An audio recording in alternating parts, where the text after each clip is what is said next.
Welcome back. About to start our very first indoor season, first ever for 518 Sports. Even through COVID and stuff, we're still going to get this done. I'm confident. So this is what we're going to do for our first show. We're going to go over some awards from last season, 5-on-5 outdoor fall. Then we're going to go into some new rules, just to update you guys on some things we're doing for indoor. Then we're going to go into our week 1 picks and a little breakdown of the season. And then we're going to end with our top 3 power rankings to start the year. All right, so getting right into it. So last season, the champions were obviously the Avengers again. So with that being said, our 2 MVP awards for male and female are Ryan Taylor and Nicole Spinelli.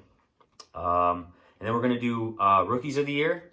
We have Eric Bertuglia. Sorry if I mispronounced that. He played for Endgame. Mm-hmm. And then we have for the female Rookie of the Year, Lauren Woods from Uncrushable. I was about to say once. Uncrushable, yep.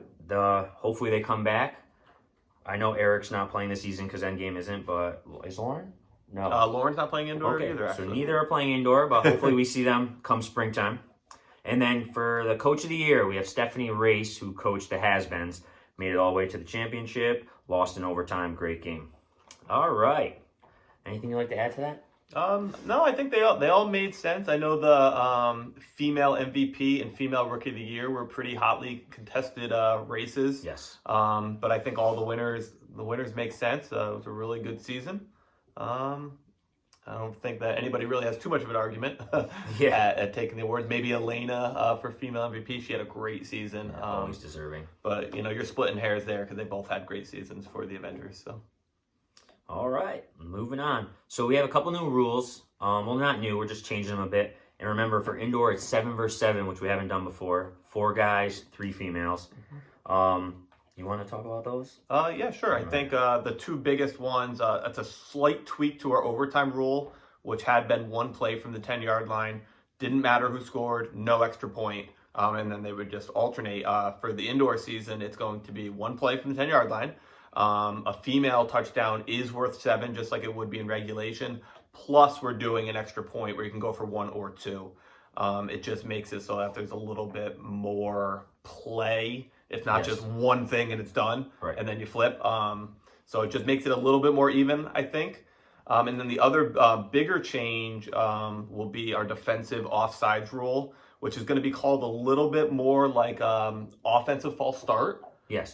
If you're the rusher and you go over the puck before the ball's actually snapped, plays dead, offense gets, I don't know if it's 5 yards outdoor. I don't know if it's the same of our indoor or not. 5 yards. Same thing if you're a blitzer and you go into the neutral zone. Before you used to be able to get out, you can't anymore.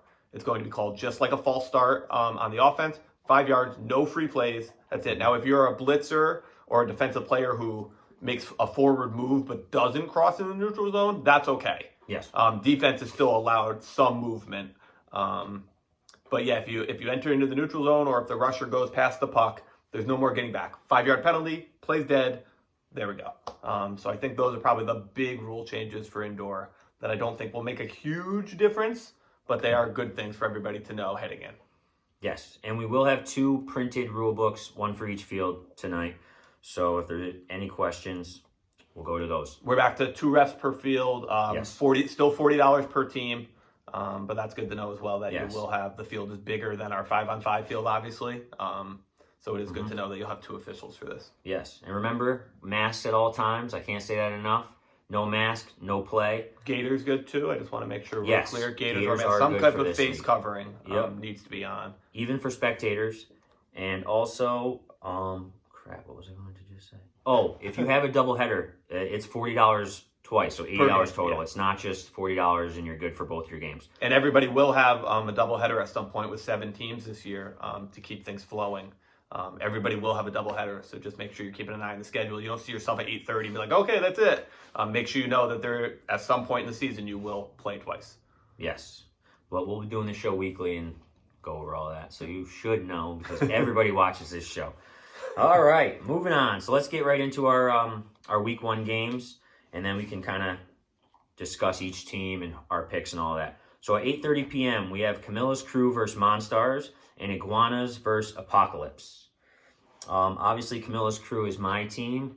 We got a lot of new faces. This is not going to be the typical Onslaught team you're used to seeing. I'm very excited to see what we can do.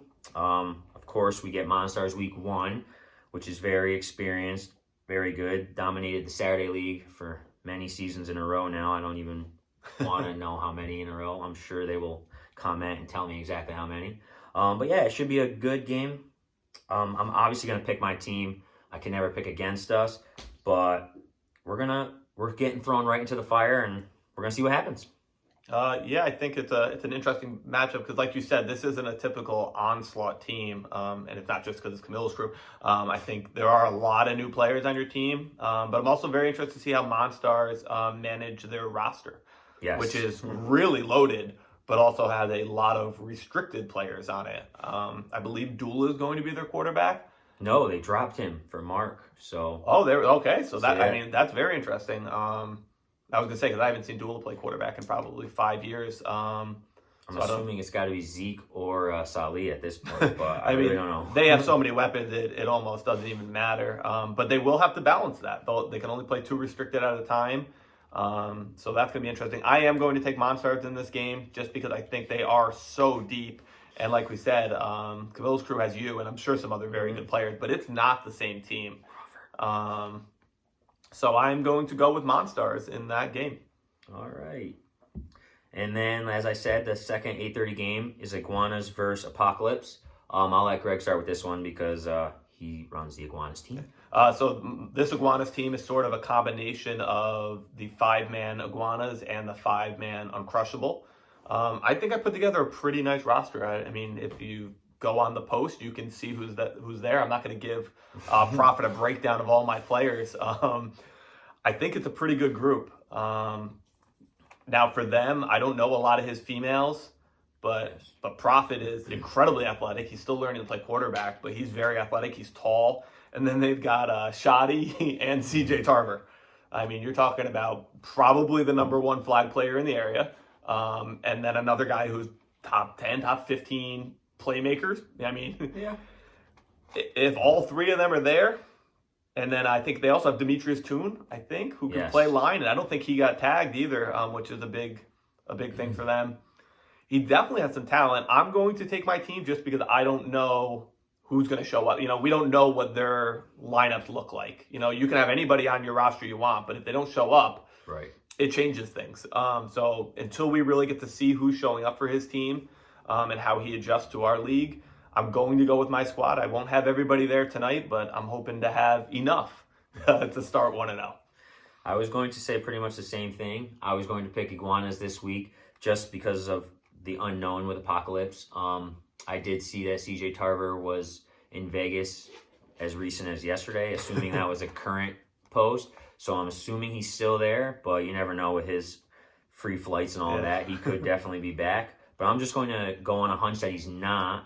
And with it being their very first indoor game, indoor co-ed game, I should say, I'm just going to go with experience here and go with Iguanas. But I think it will be close. All right. So our 9:30 p.m. games, we have Avengers versus Lost and Found. And then Has-Beens versus Monstars.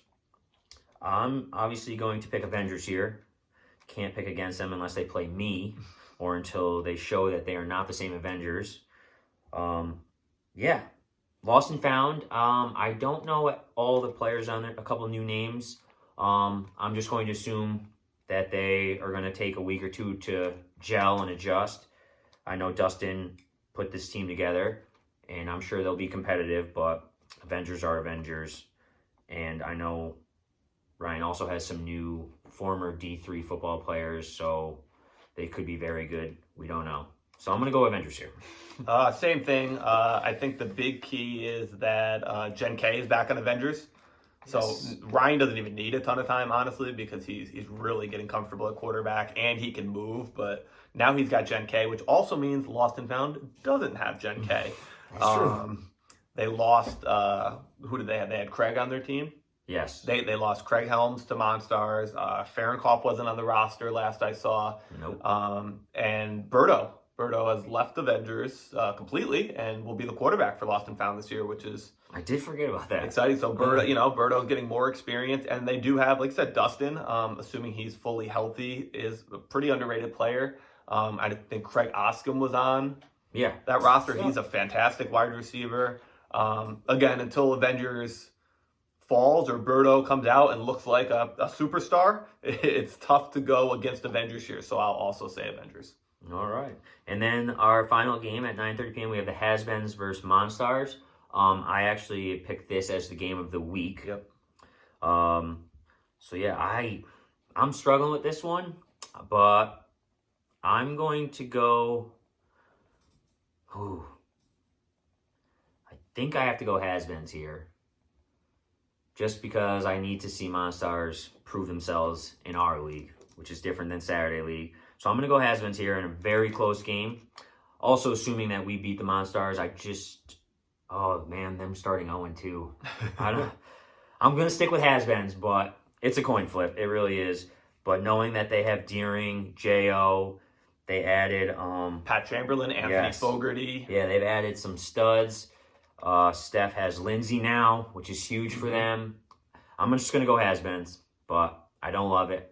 But I'm going Has-Beens.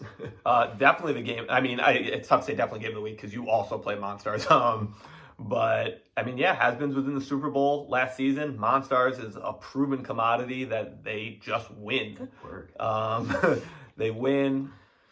It's a really good matchup. I think I'm going to lean a little bit towards Monstars just because last season you never really knew who was going to show up for Has-Beens. That is true. And now we're talking about game 1, 9:30 game.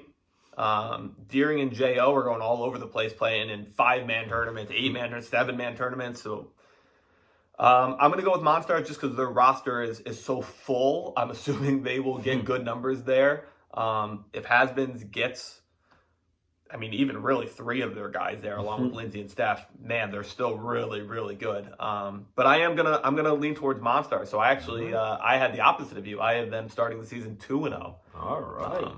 But either way, I mean, they should have 2 great games tonight. Yes, for sure. They definitely got thrown into the fire as well. All right. So that's it for the week 1. Kind of broke down every team. So we're just going to end this with our power rankings. I'm going to do my own. Greg's going to have his. We're just going to do the top 3. So my top 3 power rankings are going to be Avengers number 1, 2-time defending champs. They've only lost like 2 games, and I don't know. But until they're beaten, they got to be number 1 right now. I'm going to go with Has-Beens number 2. They deserve it. Runners up. They've even got a stronger roster than they did in outdoor. And then number 3, even though I picked ourselves to win, I'm going to go Monstars here, just based off a roster. They're loaded and they're very deep. So I'm going to go Monstars number 3 in my top 3. We actually didn't go over who we were each going to pick, and I actually have the same exact top 3.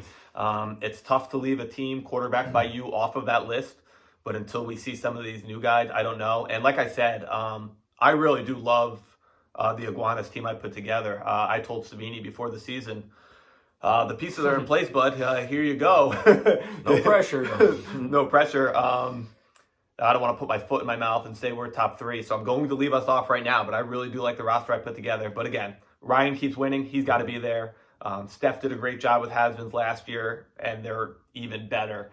And Monstars has a loaded roster. They need to manage it and put the right pieces on the field at the right time. But they've got so many good pieces, it's tough to imagine they won't do that.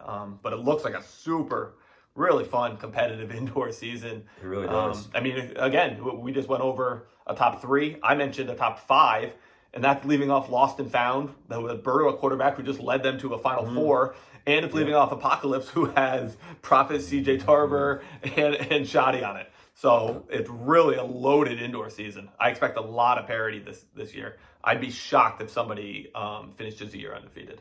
I agree. No, it should be a great season. So just to confirm, are you putting Has-Beens number 2 or Monstars? Because you did just pick Monstars over Has-Beens. That's just for the first game. I think long term, I'm going to have Has-Beens at number 2. Okay. All right. So we both have the same top 3 power rankings right now. That's for the whole season. Yeah. All right. Yeah. I like it. All right. So I think that's it. let's just be safe out there, do our part so we can finish this season and not have any more postponements or anything like that. And we'll see you guys all tonight. Peace.